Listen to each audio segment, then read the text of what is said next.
parler, en ce dimanche 11 septembre, qui est l'anniversaire, le 15e anniversaire d'ailleurs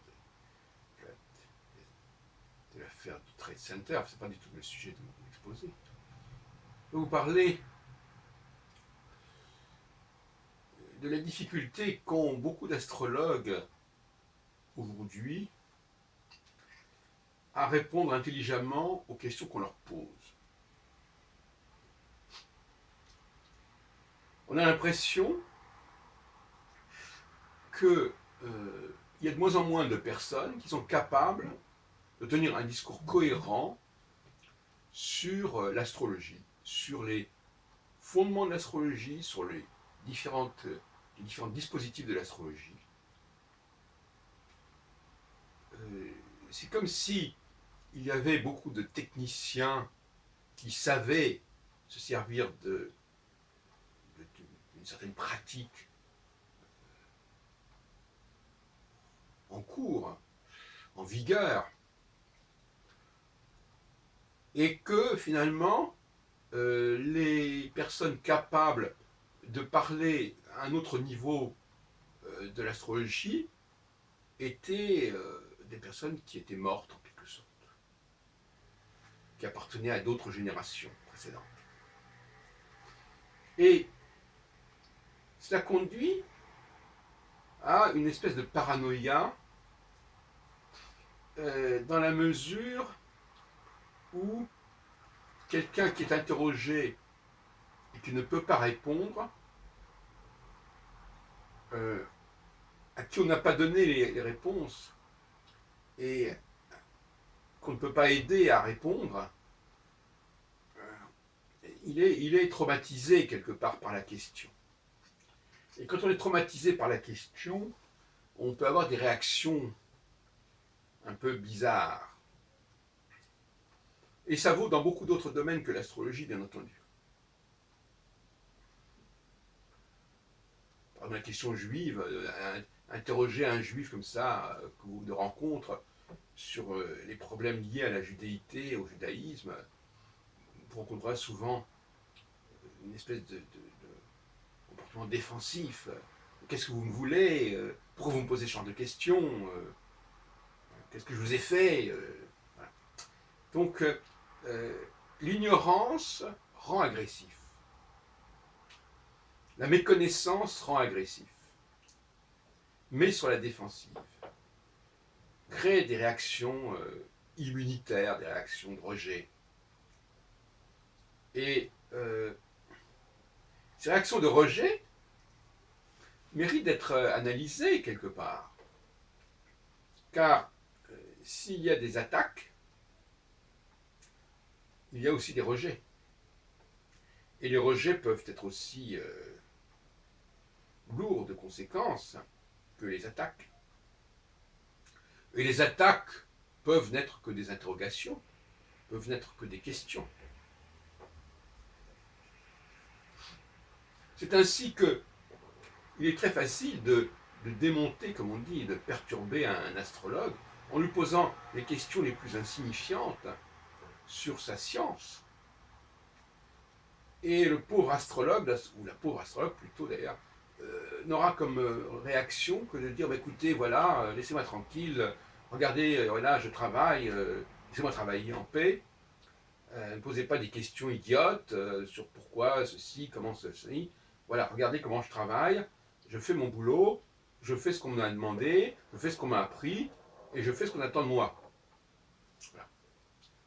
Donc, il y a toujours eu des techniciens comme cela qui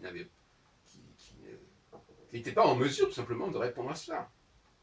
Et aujourd'hui, le problème, c'est que dans la hiérarchie, si on peut dire, du milieu astrologique, s'il y a en bas effectivement des gens qui ne sont pas très capables de parler de ce qu'ils font, et à mon avis c'est quand même un problème parce qu'ils auraient pu être formés, ils auraient pu recevoir un enseignement. Là aussi il y a certainement une carence. Les enseignants sont eux-mêmes de moins en moins capables de fournir à leurs élèves des explications intéressantes sur le pourquoi et le comment de l'astrologie, de telle et telle technique, le zodiaque, pourquoi les planètes s'appellent comme ça et pas autrement, pourquoi les signes zodiacaux, pourquoi les maisons, etc. Tous ces pourquoi sont vécus comme des agressions par les élèves, parce que tout simplement on ne les a pas préparés à répondre à ces questions.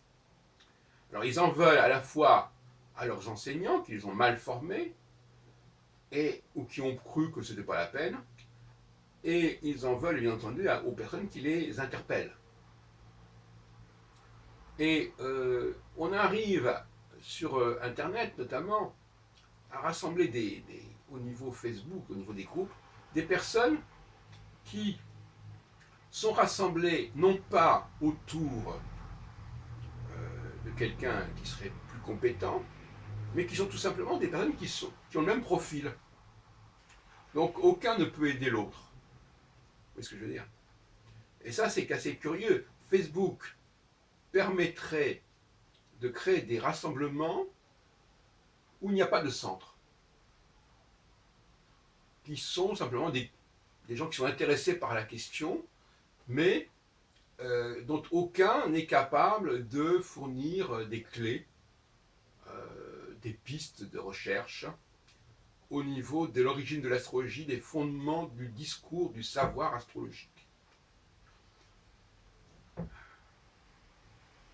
Alors, il faudrait probablement, et d'ailleurs j'avais suggéré il y a déjà très longtemps, comme dans n'importe quel autre domaine, il faudrait une sorte d'université de l'astrologie, en tout cas d'école formant des cadres en astrologie, et pas seulement formant des praticiens, des techniciens. Ce que j'avais appelé à une époque la formation d'ingénieurs en astrologie.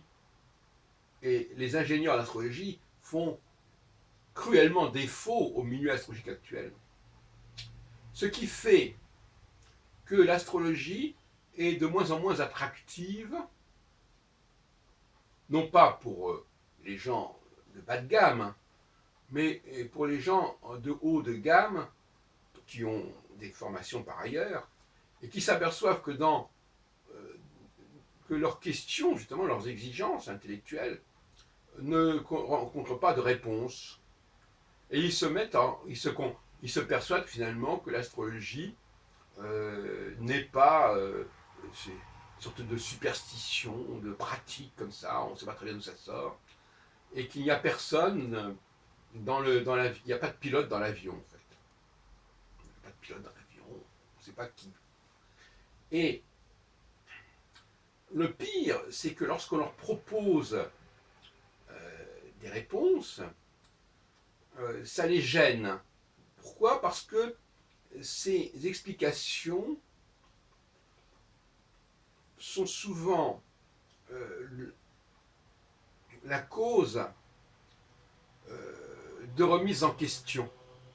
La question remet en question en quelque sorte. Parce que quand on commence à comprendre un dispositif, quand on commence à vouloir le comprendre et à l'expliquer, on peut, dans bien des cas, s'apercevoir que ce dispositif, il a perdu de sa cohérence, il a perdu de sa structure même, qu'il a été corrompu, qu'il s'est délabré. C'est comme, voilà, quand il n'y a pas de plombier, quand il n'y a personne pour réparer, les choses restent voilà, comme ça. Bon, les gens vivent comme ils peuvent, puisque personne n'est capable de réparer. Bon, il n'y a pas de plombier en astrologie, il n'y a pas d'ingénieur. Et ces ingénieurs, de toute façon, ils sont gênants parce que ils remettent en question des solutions